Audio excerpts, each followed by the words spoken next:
Today, I'd like to talk about some more financial tips that will help you with your financial goals so that you don't get off course during this holiday season. You want to find out what these additional tips are? Well, go ahead, tap in, let's get into it.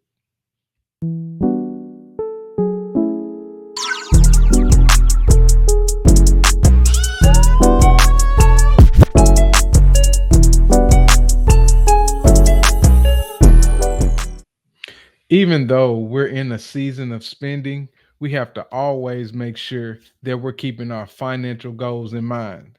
We can't just throw it all away simply because it's the holidays.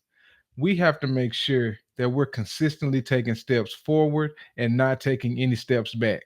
And my goal is to help you not have any unnecessary frustration, anger, or stress show up because of the decisions that we typically make during this holiday season.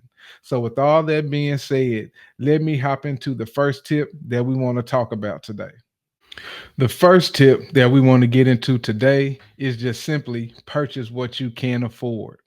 Now, I know some of you may be thinking, hey, BJ, isn't that the same thing as avoiding holiday debt?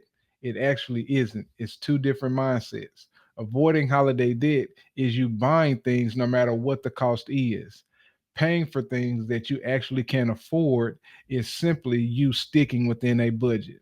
So, what I'm asking you to do is create a budget for your holiday spending and you sticking within that same budget.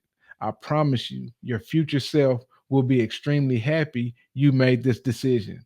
Why will your future self be happy that you made that decision? Simply because you kept yourself from producing any unnecessary stress, frustration, and anger later on because of the decisions that you made today. And so budgets are there to help keep you disciplined so that you can stick to a financial plan that you have for your life. Some people just don't simply have financial plans or they don't have financial goals when it comes to the holiday season. And that's why they find themselves with that frustration and stress. But what I'm asking you to do today is make sure that you pay for things or buy things that you actually can afford. And that means you stick within a budget and a money framework for your holiday spending. Okay. Does that make sense? And so I'm telling you, your future self will thank you tremendously for the decision that you made to stay within that budget and pay for things that you can't afford because that unnecessary stress and that unnecessary frustration it can really weigh on you later on. So make sure that you pay for things that you can't afford, or in other words, stick to a budget for your holiday spending. So, what do you think about creating a budget for the holiday season? Does that make sense to you? If you're making budgets normally for your life, why not also create a budget for your holiday spending? Just like you would a vacation, just like you would anything else.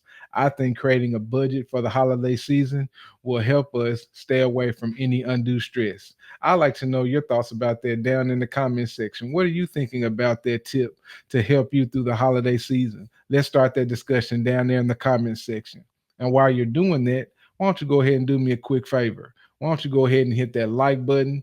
Go ahead and start sharing. Go ahead and subscribe or follow.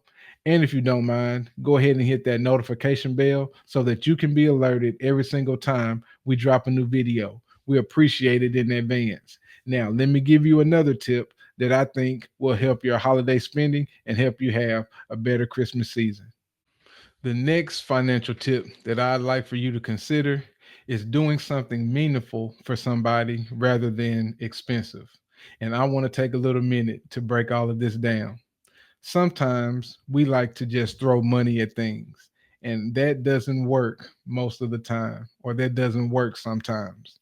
And what I would like to offer you is start doing things that actually mean something to people rather than just buying a gift because you feel like you're obligated to do so. We often say things like, it's the thought that counts, right?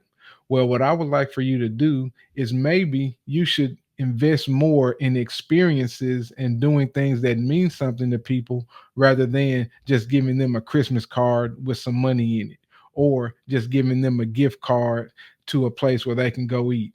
Why don't you take some time to think about what that person may actually need or do something that may be more meaningful for that individual and consider that being a gift rather than just throwing some money at it.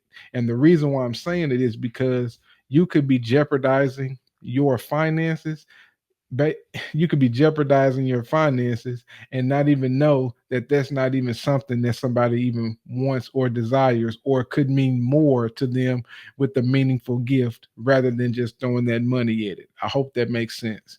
And so what I would like for you to think about this holiday season is think about gifts that will be more meaningful. Maybe it's an experience, maybe it's a dinner rather than a watch. Maybe it's time talking to reconcile some things that may have gone on in previous years in your relationship versus just giving them a gift so you don't have to talk about it. Again, the reason why I'm saying this is because while that may be even more powerful and that can be even better than the actual gift, in addition to that, you won't be jeopardizing or putting your finances out of whack simply by doing that versus doing something expensive. And so, if you take the time to do something meaningful, it can hit home a lot harder and be more beneficial and be more meaningful during the holiday season rather than you just throwing money at it. And so I hope I'm clear in what I'm trying to give you today and help you understand that maybe we should consider gifts that are more meaningful and more thought out rather than just throwing money at it. So that's a tip that I like for you to consider.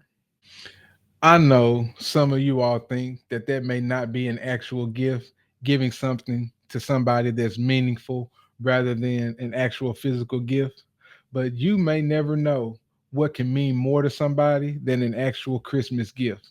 And so I just wanted to introduce you to that because I think it can actually be a good financial tip. So, what do you think about the tips that were shared today? Do you think it's a good thing to pay for things that you actually can afford and stay within the budget and do something meaningful versus doing something expensive? I like to know your thoughts about that down in the comment section. Let's start a conversation around these two topics so that we can see where everybody is and see what everybody's thinking to see if these are actually good financial tips because I personally think they are. So let's talk about it some more down in the comments. And if you would like some more personal financial coaching for your specific situation, while you're down there in the comments, you will see some links and you'll see them in the description as well for my coaching call, How to Make $10,000 a Month. And so, if you're interested in making a better 2025 financially for yourself, I'm going to encourage you to get in those links and sign up for a coaching call so that we can get you on the path that you want to get on. And while we're talking about meaningful gifts, that may be a meaningful gift that somebody would actually appreciate getting them on a better financial path so that they can be better off next year than they were this past year. Right. So think about those things. And if you're interested in either one of those, get down in the comments and check the links in the description. All right. I appreciate you so much for checking out this video today. I appreciate you guys' engagement and rocking with me all the way to the end. And I'll see y'all in the next video.